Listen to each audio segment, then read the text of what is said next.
circulated afterwards. Hi, welcome to Ask Me Anything, AI Ethics. I'm Amy Freshour Kelly. I'm delighted to see you. Just so everyone is aware, this is being recorded and it will be shared in about 24 hours. So I'm excited to see people here today. I hope that you will express curiosity and that you will have some interesting questions. I will be having a couple of polls during the course of the AMA, and please let me know how you're feeling about things. So first things first, I have a poll for you. Let's see, and they are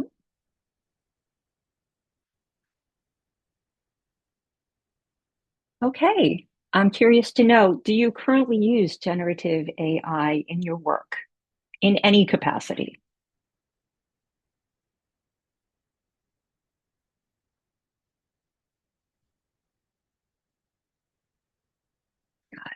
Just a couple more seconds and then I'll close this.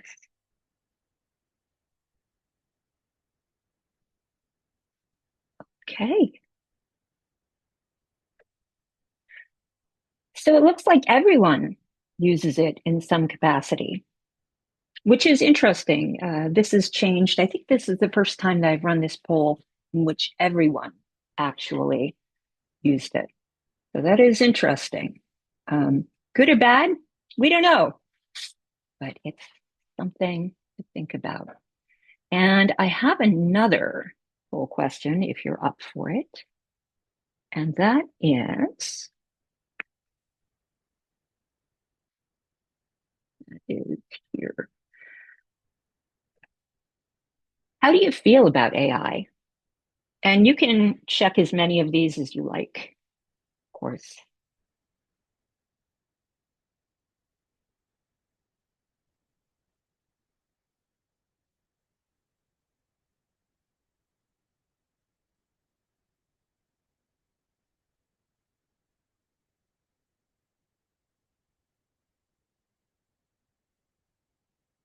For those of you just joining us, we have a poll going right now.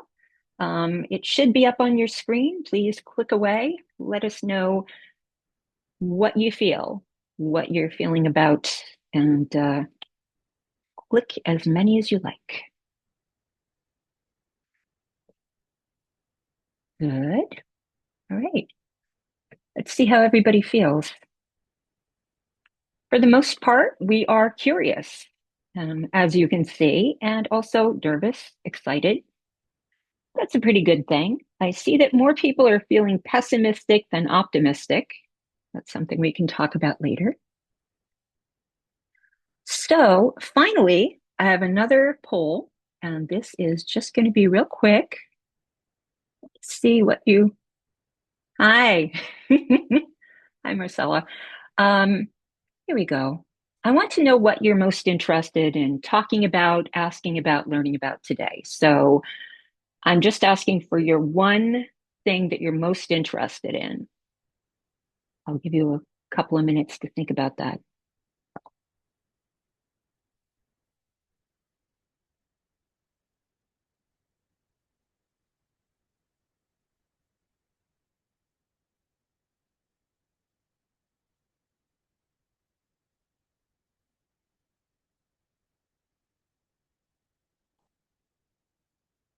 Okay. All right. Let's see. It looks like, for the most part, people are interested in the environmental impact, which is good, I think. It's an important thing to be talking about. Usage boundaries, also important. Nobody's interested in privacy. I'm not judging anybody. It's just interesting. This is the first time I've ever found that people were not interested in that. So let's get started. We don't have to stick with environmental impact, but I'm happy to answer any question that I can for you, provided that you will accept I don't know as one of the answers. So if you have a question, obviously you can put it in the chat. I don't always see the chat right away, or you can raise your hand. in the using the raise hand function. If you're raising your hand like this, I won't necessarily see.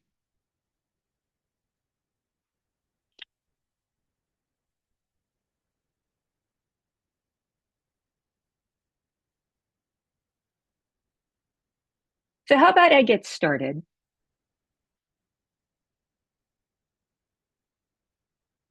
It's a tough question. Environmental impact. There is such a thing as ESG, which is environmental. Um, Now I'm forgetting what it is. Environmental and something governance. I'll remember the S later. Um, and this is basically a whole set of guidelines and concerns that have to do with the environment, have to do with um, supply chain, has to do with how people are treated within the supply chain. So, what's going on in terms of economics, in terms of human rights, in terms of the environment, all kinds of different things. And it's a lot to take in. The environmental impact is a lot more than how much water is being used. But right now, let's just focus for the moment on energy. It's there's a it's hard to quantify exactly how much energy is being used right now. And part of that is because there is very little transparency among the different providers of LLMs and other machine learning, uh, excuse me, and other machine learning platforms. There was recently a study by MIT, a huge study, and MIT Technology Review was exhaustive in their research, and it was a little muddled. And part of the reason was again the lack of transparency. Um, Perhaps it's because they don't want to. Um, Here we go. Excuse me. Dave has a question. Is the environmental impact situation improving? In other words, are the AI companies improving the technology so it uses less energy? And if not, is that a goal? I can't speak for OpenAI or for Anthropic. However, it's in everyone's best interest to do some sort of damage control on the amount of energy expended and how that energy is obtained. So yes, there is, in a way, there has been some movement on this, and that is a very good question. One of the one of the most important things to think about is renewability. How sustainable is the the information? Excuse me, just pulling this up here. How sustainable is the energy that you have got here? And I'm going to show you a slide that I made up just a couple of days ago for a different talk. Um, there's a big difference. It really depends what kind of, here we go. It depends on what kind of work you're doing the with the tool. They really want to make this happen here. Okay, here we go. At last.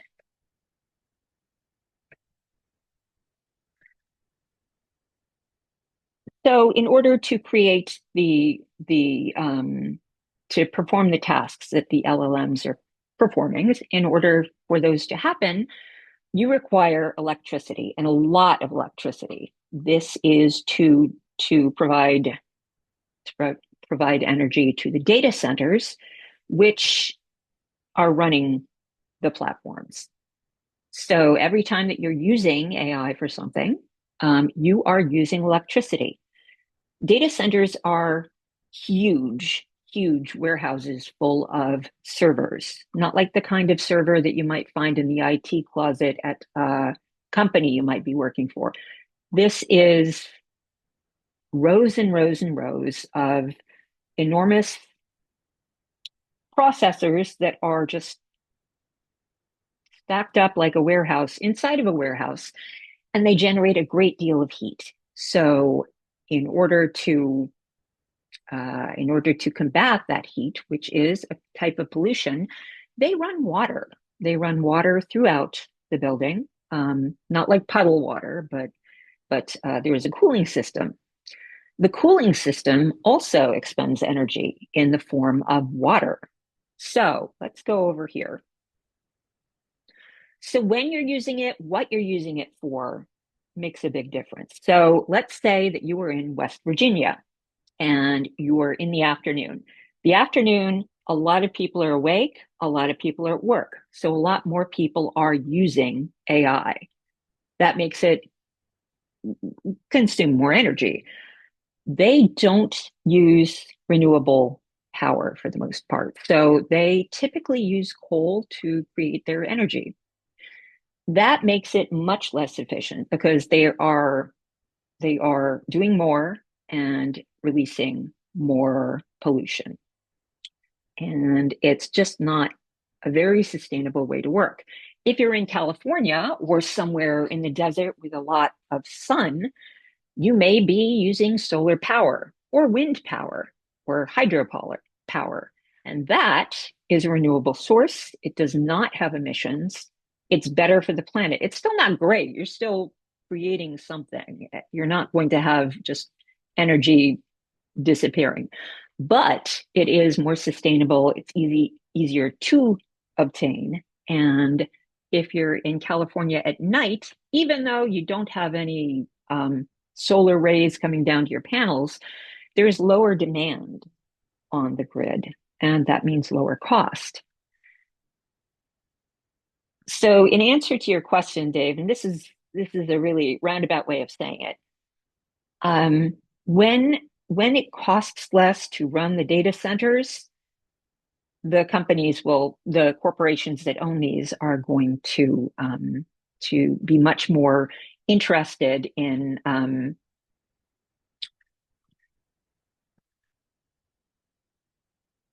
the companies are going to be much more invested in using sustainable products that have less cost for them. And that's what happens there. And I see that we have a question. I'm going to stop sharing. Marcella, go ahead. Yeah, I'm gonna drop into the chat this article I read by on Substack, Andrew Maisley. I don't know if anybody else has read it, and he argues that using AI isn't are environmentally harmful at the individual level, and he gives you some examples, and also building on what you said that data centers are efficient when properly contextualized. So it's an interesting article. I don't know if you've heard about it, but I'll just drop it in the chat. Please do drop that because I have heard some that are very uh, accurate and some that are not. Short summary of the argument that ChatGPT isn't good for the environment. Right. So Interesting. yes, When was I this? mean, When did this appear? I think it appeared like maybe 6 months ago, 7 months ago, so it might already be Hmm. outdated. That's the thing with this. Yeah. Things become outdated. Well, I see that he says that for the climate, little things don't add up. And that's Right. correct. There's no way to actually quantify the amount of energy your prompt is costing. Not just because of the fact that it depends upon the source of the energy and the time of day. It's also because you're using different types of product. So, for instance, if you were generating a video or generating music, uses a different type of AI. It is generative, but it's not necessarily an LLM. And that requires much, much more energy. So, when it requires more energy, obviously, it costs more. And it also, well, in terms of economy, it costs more, but also in terms of the environment, it costs more. So, if you're using a text prompt, just asking a simple question, that requires much less energy. And you can't quantify how much your one prompt is going to cost in terms of energy and efficiency. Um, there are so many different Let's see if I have another slide here. There are so many different factors that go into it. If you are generating a joke, that might be a couple of drops worth of water, or it could be something huge that you're doing. Again, it depends on what you're doing, and that is a fascinating article. I appreciate it, Marcella. And Dave has a question. Hi. Okay. Thank you for answering my first questions. Um, as we talk about, here's how much energy a simple text prompt uses versus here's how much energy, like an image, if we want to create an image how do any of those relate to how much energy I use to heat my lunch in the microwave or It, do a yeah. Google search? Because if we put the numbers in those contexts, then I think I can understand them more than if we just compare this AI function to this AI function. Well, how much energy does one query use? Could it be as much as boiling a pot of water, like you said, charging your phone, brewing a cup of tea? It's a trick question because really it depends. We really can't quantify the amount of energy that's being used, which is terrible. Um, again, there are so many different factors that go into it. The amount of energy that is required, the amount of energy that is expended, and the amount of emissions. I will say that there's a meme going around that every time that you input a query into ChatGPT, it expends as much as a bottle of water. It's like wasting a whole bottle of water, or that it's as much as charging your phone. Um, they can't be quantified that way. One single prompt can't be quantified because of those different factors. However, over time, in as we accumulate usage, then you can say a whole group of queries about of a particular type of usage that can be cumulatively looked at, but you can't just say that your one prompt is going to do that. And we can't even say how much energy you're going to spend by going on Chat GPT all the time. Now, you had asked, how does it compare to charging your phone or to, there was something else you asked about. And those are interesting questions because we were already using an awful lot of server capacity before. For instance, Bitcoin mining. That requires an incredible amount of energy, an incredible amount of cooling power. And it's also dangerous because so many people have tried Bitcoin mining in their house. So for instance, you've got servers in your garage and they're very, very hot, and your house is not built to keep those cool. And there are fires, there is pollution, there is incredible cost. So so by comparing to Bitcoin mining, I think that that's the closest that we can come to quantifying whether or not the environmental impact of AI is equivalent to something that's happened before. I will say that maintaining systems such as, let's talk about Google. Google is not just a search engine, as everyone knows. It's also Gemini. It also runs Alphabet. It also owns YouTube, Nest, Waze, I believe it still owns. That requires an incredible amount of processing capacity and memory capacity. They have data centers all over the world because one of the things they need to do is create redundancy, right? So if you put information into the cloud, if you upload a YouTube video, this AMA is going to go onto YouTube. If you submit that, then that is going to be stored in all kinds of different places, and that takes time, that takes energy, that takes space and memory, and it's a huge network. So, because of all the different products and all the different ways that these products are used, you are creating an incredible amount of heat. and infrastructure in order to operate the data centers. Google has data centers all over the world. It does not disclose where all of these centers are because that's a bad thing. You don't want someone knowing where things are, and then if you only have one place it's stored, then there could be a tsunami, there could be an earthquake, there could be a terrorist attack, there could just be somebody really stupid and unplugging everything. All kinds of things can happen. So there's the redundancy, right? And that's true of every data center used for anything uh, on this scale, like for instance with AI. We know for certain that some data centers are more efficient than others.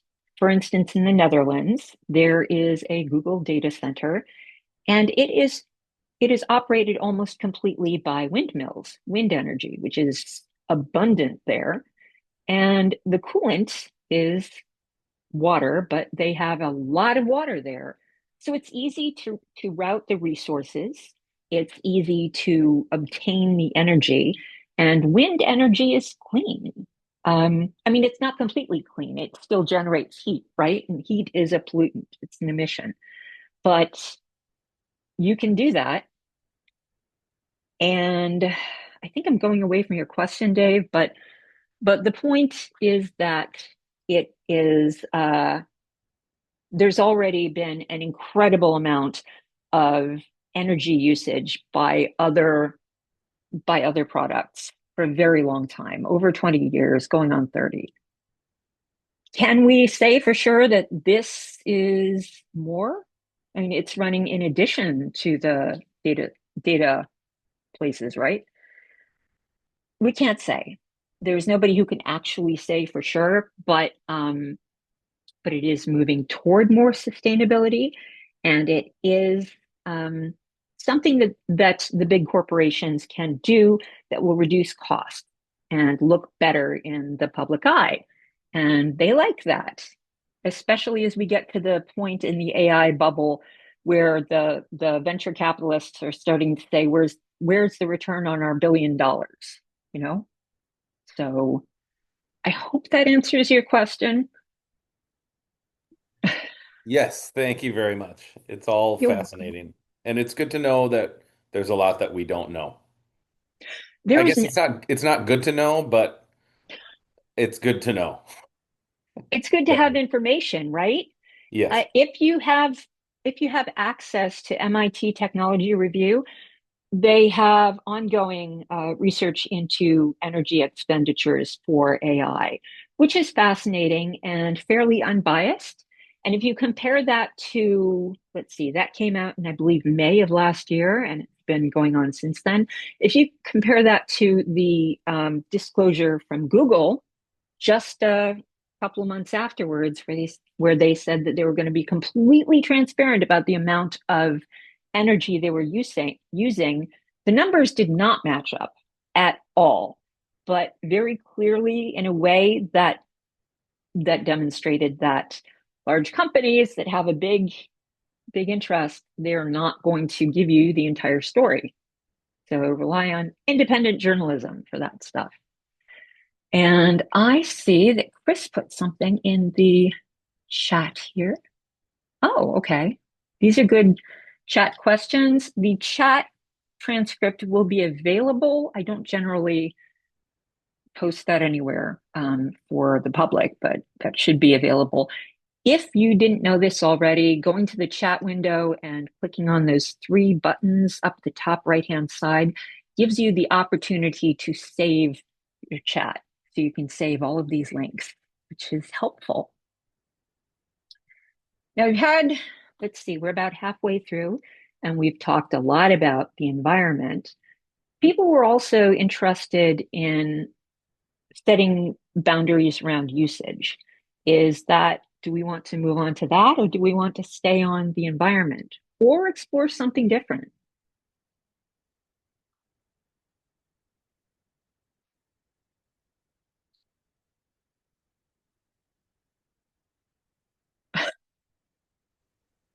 Dave says, yes, I'm not an AI apologist in any way, but we're all aware we've been destroying the environment for quite a while now, right?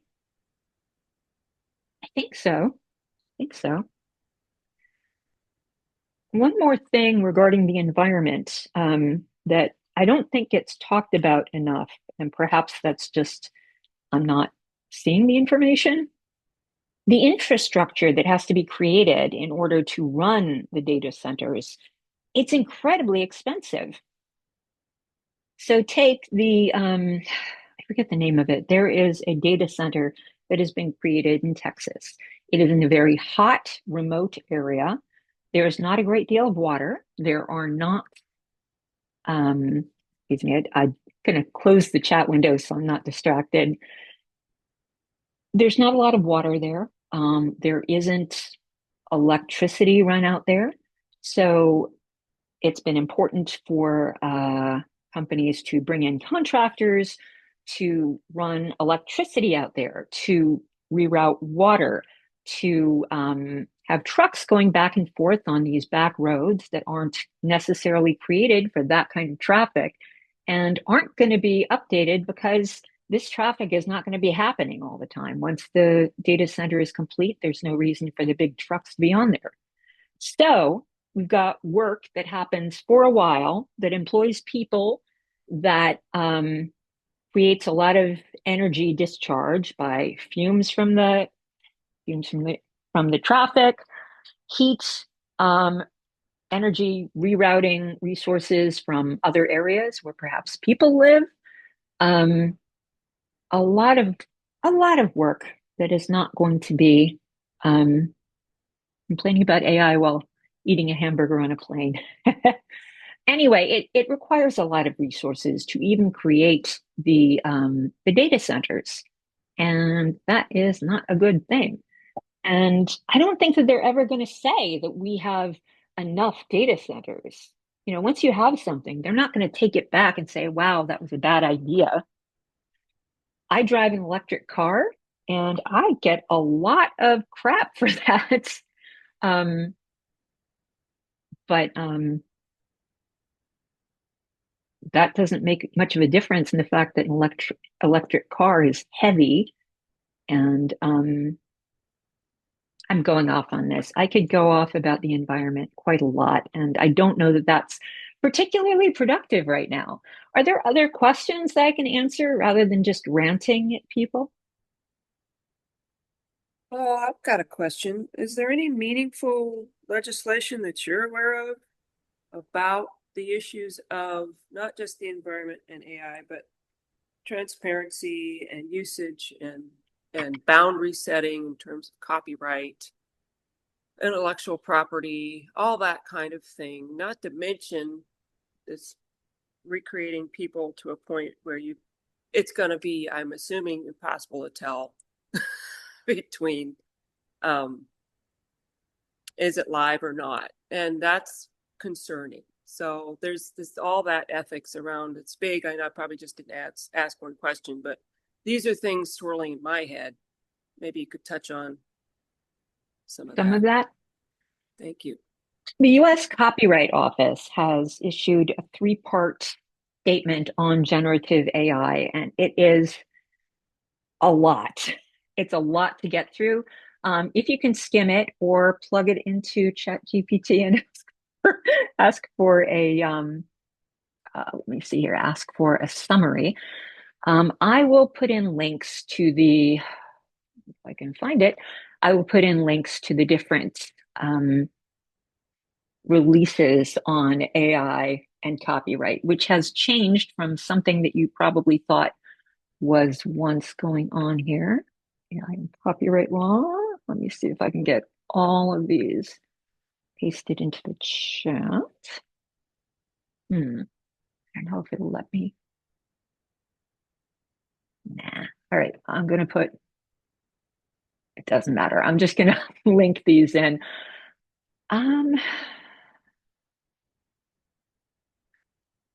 I hate having more than one monitor. I am not good with that. Part one. Here's part two. In terms of legislation, for instance, protecting, gosh, protecting data. I don't know, man. That's all over the place. Um, there's no concrete legislation that's in a place where it can be passed right now that I am aware of. There are obviously moves toward preventing certain things from happening through AI, deep fakes, for instance, pornography stuff, that. But for legislation, it's really all over the place. Michelle, you had a question? I'm just curious to get your take on, again, like Dave, I am in no way an AI apologist. I'm actually not a huge fan, I freely admit, of AI. But at the same time, part of me wonders if all of the outrage that we're feeling, which is entirely justified about environmental costs, impacts to communities in which these data centers are built, as we're watching the stories unfold in, for example, Mississippi, and some of these sorts of situations, if some of this isn't colored in some way to some extent by the general mistrust I think a lot of people have of these AI tech bros and the people that are founding and running these corporations as being just inherently untrustworthy people propped up by a government who's used their money to get into positions of power, and how to what extent we can trust that the current administration, for example, is going to put any sort of guardrails on these organizations or try to rein them in is not the right word. I think that cat is truly out of the bag at this point. But what can we do, I guess, is what I'm asking, as individual users to make good choices? For example, the only AI that I am interested in using right now is Claude, because I truly believe that Anthropic is probably, I won't say they're ethical, but they're a lot closer than their competitors to having a more ethical stance. And what can we do as individuals to use it appropriately, but also to use our fiscal power to make our wishes known to these sort of tech bros and tech oligarch type folks? Wow, you're asking I know really that's a tiny, lot. I'm easy sorry. questions, right? I know. It's good to have this kind of question. That is something that something that certainly I get worried about. It's hard to vote with your money right now, isn't it? Because It is. I mean, how do you avoid Amazon? How do you avoid Microsoft? How do you avoid so many of these things? Anthropic, yeah. As far as I know, is the most ethical of the organizations out there. It's still created by people who were originally from ChatGPT and moved over, created their own. Here, sorry, I'm getting distracted by the chat again. Um, for voting with your money, I'm not sure. I don't know how you can necessarily do much as one person. You can certainly take a personal stance. I would like to think that if enough people altogether stop using something, then that will make a difference. However, think about the economics and just the shrinking number of different companies that you can buy something from. The same company will own, like Google, own smart home devices and GPS and video that everybody looks at, or Facebook with the whole metaverse and Instagram.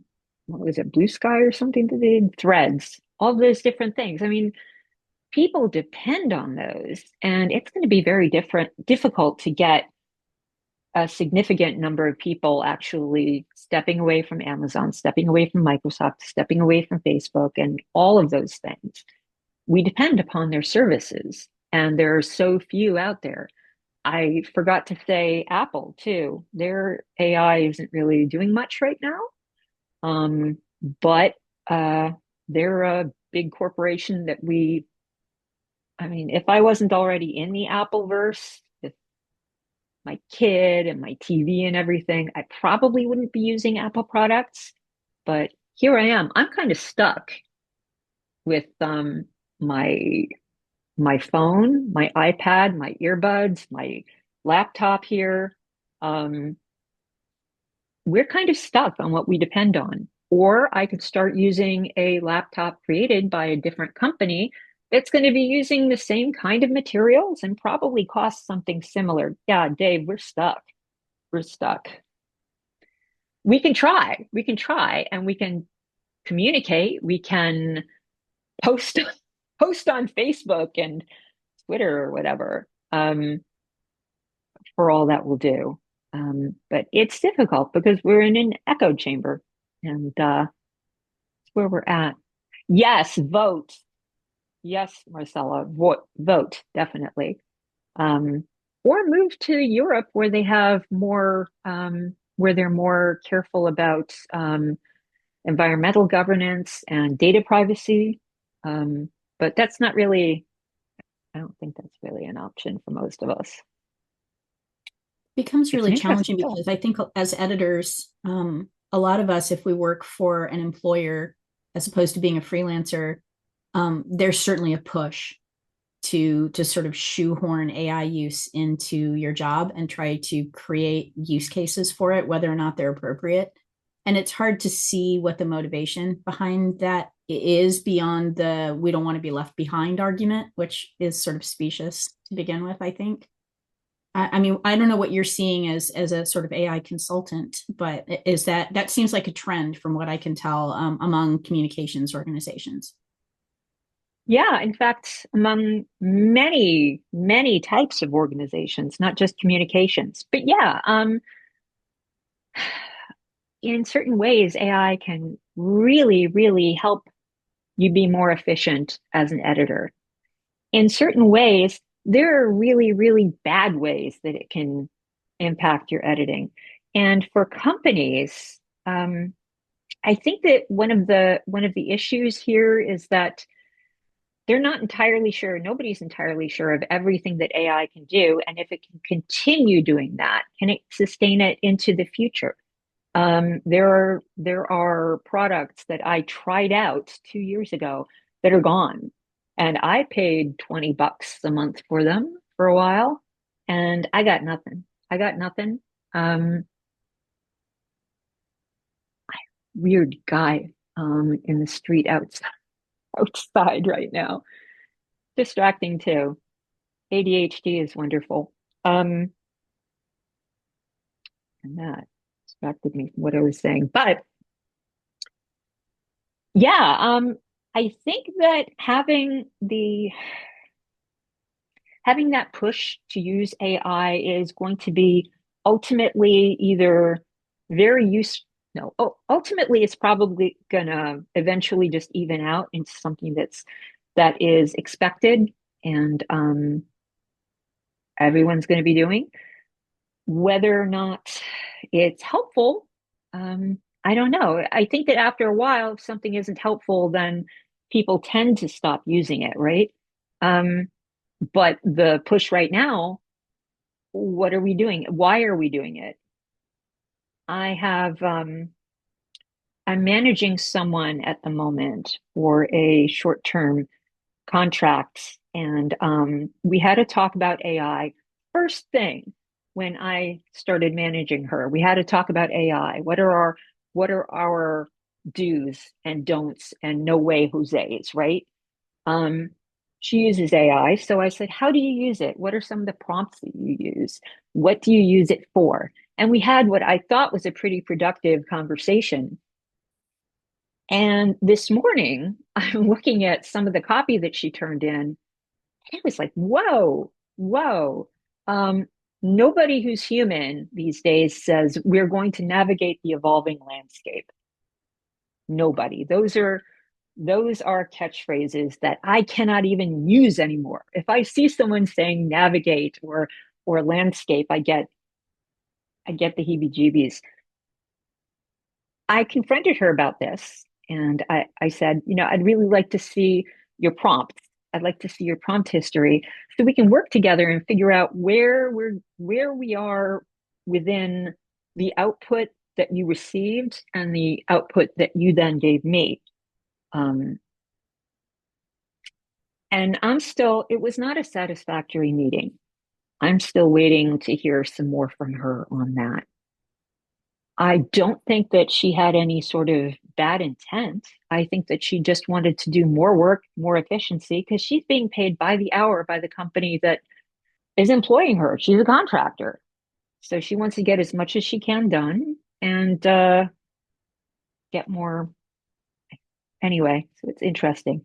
Dave, Yes, the talk you had with your employee were you trying to, I don't want to say bust her. Were you asking her why did you use AI? Or is it okay that she was using AI? Were you asking her what prompt did you put in and when this garbage came out, what made you think this was good? Was that the conversation? Or was it just no, why were you using AI at all? no. We started out at the beginning of this week. We started out by my saying what I tend to do and what I recommend that people do is just start out by saying, so I have used AI for this particular purpose, and this is what I do with it. What do you do? I say that in as neutral a manner as I can, usually not in person, but without any kind of recording. Um, the stakes are a little lower then, and by giving something before asking for something back, you get a better response. You get a more honest response. So that's how I usually begin these. Maybe not even neutral, because generally I smile when I'm saying it. And we talked about our philosophies about using AI. We talked about what's okay, what's not. And I really honestly think that she was pressed for time and had to fit more into these hours so she could spend more time on hours for a different project. And she tried to maximize what was there. And I haven't seen the prompts yet. I had said originally, keep a history of your prompts so that we can go over them and maybe there's something that we can do to tweak the way that you use them. And that was in our initial conversation, right? I said, let's keep track of it and make sure that we're both on the same page. One of the examples I gave was that we want to maintain a particular voice, we want to maintain a particular tone. So when creating a prompt, it's good to include these particular instructions, right? To specify the tone, the type of audience, etc. And then when you receive it, go through it, read it through, make changes, turn it into something real. Because this is a springboard. It is not something you cut and paste. That was the conversation we had originally. And then this morning, it wasn't a busting thing. It was something where I had to use my mom mindset. And I just looked at it and I said, huh, it's interesting. This kind of looks like something from that was AI generated. And how do we what happened with that? How did we get that? How did we come to that? And what do we do going forward with that? Do we fix it? What do we do? And she was really nice during the conversation, but I haven't heard back from her yet about her prompts. So I hope that's helpful.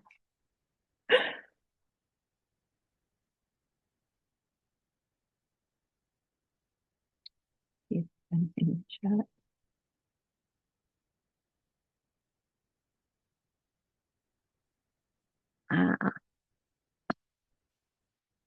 Uh, yes, next time I should hire Dragonfly for everything. You have no interest in that, right, Dave? Correct. Um, I've just heard they're really good humans. I, yeah, I've heard amazing things about that Sam woman. Who is she? She's associated with it, right? Yeah. For those who are watching this and are not in on it, Dave works for Dragonfly Editorial, which is a fantastic editorial and content company. And and it's led by the amazing Samantha Enslin, who is, I've never seen anything that she's done that I haven't thought was amazing, which is a lot of pressure to put on someone. Oh, Michelle, you work for Dragonfly too. That's great. Oh my God. So everybody basically knows Dragonfly. That's pretty good. They're good people. Um, I would love to work for Dragonfly. Let's see here.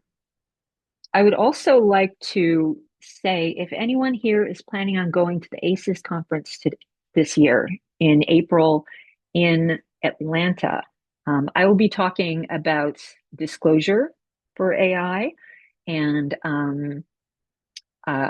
let's see, I think that you should attend the Pun Slam that typically happens on the first morning, the first session of the conference.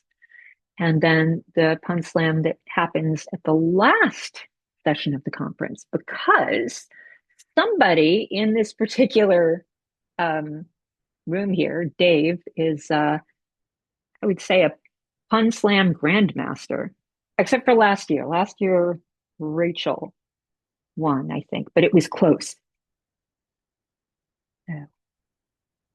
Yeah, Dave, are you doing the slam? We're counting on you. I'm actually emceeing it this year. Ah, They wanted to figure out a way to not allow me to participate, I think, so they asked me to MC it. well, that's still going to be pretty cool. That is going to be giving everyone else a chance. So we are up to 10 more minutes, and I would love to hear some more questions. If anyone has some. If not, we can just have free discussion. Amy, I just dropped a question in the chat. Daniela. Okay. Where is it? How can we minimize copyright infringement when we generate AI outputs besides ethical prompting? What can editors do to check outputs? I keep reading that plagiarism and AI detection tools still don't work as well as users has hoped. Well, AI detection tools are not very good. They're essentially just plagiarism checkers. They are looking for the same kind of phrases that tend to happen, like when you have auto predictive text on your phone, when you're trying to type something and you want to say I'll, and it types I'm or I'd instead because it knows better than you. That kind of predictive stuff is what these detectors are looking for. In as far as recognizing AI text, it really depends on the text. If you give it raw AI output, at least as of a couple of years ago, it was pretty good. If you give it output that has been somewhat massaged by humans, then it's not so good. And if it's been thoroughly edited by humans, it's really not good at all.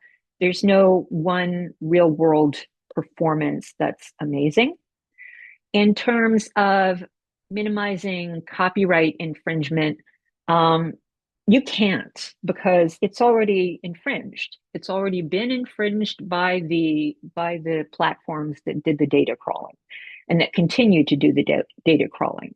You are not going to have, gosh, if you write a poem, you are not going to find that poem being spit out by Claude or ChatGPT or whatever. It's not big enough to appear as something that's going to be predicted. I don't know how much you know about how LLMs work. I think you're pretty up on it, Sunila. Yes. My concern is whatever outputs we're generating, are they, how do we know they're not pulling from somebody else's work? Even though I get that it's generating from various sources, but what if if a writer submits something where they're prompting something? I guess that's where your your advice to have them save their prompts, like where, ensuring that they're not prompting something like write in the manner of, write in the manner of so and so, or um, sort of like this mimicking a style or a specific author. I think that's what I'm worried about. How do we know like images or text isn't too similar, or in, IP, basically IP theft? Um, yeah, how do we know? This is a huge concern of mine. Yeah, as well it should be. Um, in terms of that, well, first of all, when an LLM is crawling through the data, it is taking these strings of information. It's taking a Shakespeare sonnet and it is breaking it down into these things called tokens. And the token can be a prefix, and then the next token is the adjective or noun or whatever follows it. And it could be an entire sentence, it could be just a phrase, it could be an entire word. These tokens depend upon the frequency of appearance within the whole corpus of data that it's trained on. So,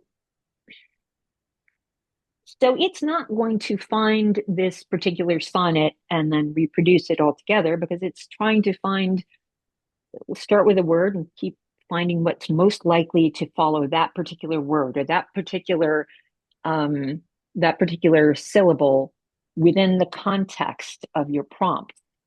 And I'm putting that very simply. I'm not entirely sure that I'm putting it as accurately as you might like. I don't know how technical I need to do with expressing this, but because of that, because there's so much information in there, you are not likely to have someone's someone's work spat out at you with text. Now, images and music is a completely different thing, and I don't know what to do about that. Man, I'm a text person, everybody, Yeah. but what I would be more concerned about in terms of this plagiarism stuff is people who upload unpublished manuscript into LLMs. That is a huge concern for me, because you're basically taking the author's work and offering it for data training purposes. And that's just not cool. But Michelle has a question. Yeah, it's some kind of a follow-up to what Sunila was saying. With AI sycophancy. I've been reading a lot about this lately. I Yeah. find it absolutely fascinating, where, the extent to which it's even possible to have any LLM tell you, quote unquote, the truth, because it's designed to make you happy. It's designed to be helpful. And to that extent, if you put a prompt in, you get a response, you know that that response is incorrect or inaccurate in some way. You Mhm. respond and say, no, no, no, you need to, do this, or this is how you did that incorrectly. And it'll say, oh, you're absolutely right. Let me go back and fix that for you. And with each one of those iterations, it feels like your confidence that you're going to get something valid back drops. Is that just sort of my take, or what is your sense on that behavior of the LLMs? It depends a lot on how recently you've been using it, whether you're using a paid version, what its specific purpose is, and also how you prompt, as in, gosh, what was it? I was just watching something yesterday. Um, if you present a question to whatever your tool is, for instance, we'll just say Chat GPT because that's the default, right? You put into Chat GPT something like, I think that X is pretty accurate. What do you think? It's going to come back with the sycophantic, yeah, you're absolutely right. If you enter that prompt and then give it an alternative or ask for an alternative, it's much more likely to give you a non-sycophantic answer than if you were just going to ask it for one thing. So the complexity of what you're asking for does make a difference. Whether it's a good difference depends quite a bit. I have found when I am prompting that if I ask for different types of feedback on it, then I will get different kinds of answers, some of which are substantial and helpful, and others are just like, "Oh, you're amazing, Amy. You're really smart." Um, um, Gosh, I wish I had better answers for everybody. The people this quarter are being very asking some pretty good questions here. Um, oh, Chris says that she watched a talk where someone prompted AI to quote two paragraphs from a popular book, and it did. They offered that as proof that AI plagiarizes. And then Chris continues, you asked it to quote it, so of course it did. Their test proved nothing except the AI's efficacy. Add apply critical thinking at the end of the prompt. That's interesting. I wonder, I haven't tried just adding that. I will try, but that's a good point. And I want to remind everybody that you can save the chat by going up to the top right-hand side of the chat window and clicking those three dots. That's helpful. Do we have any more quick questions before we go? Or just something you want to say?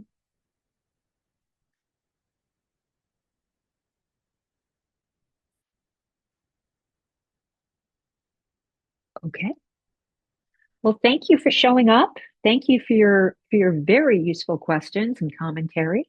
And I look forward to hopefully seeing you at the AI ethics meetup next first Monday of next month or at ACES. So thanks so much. Thanks, Have a Amy. good Thanks.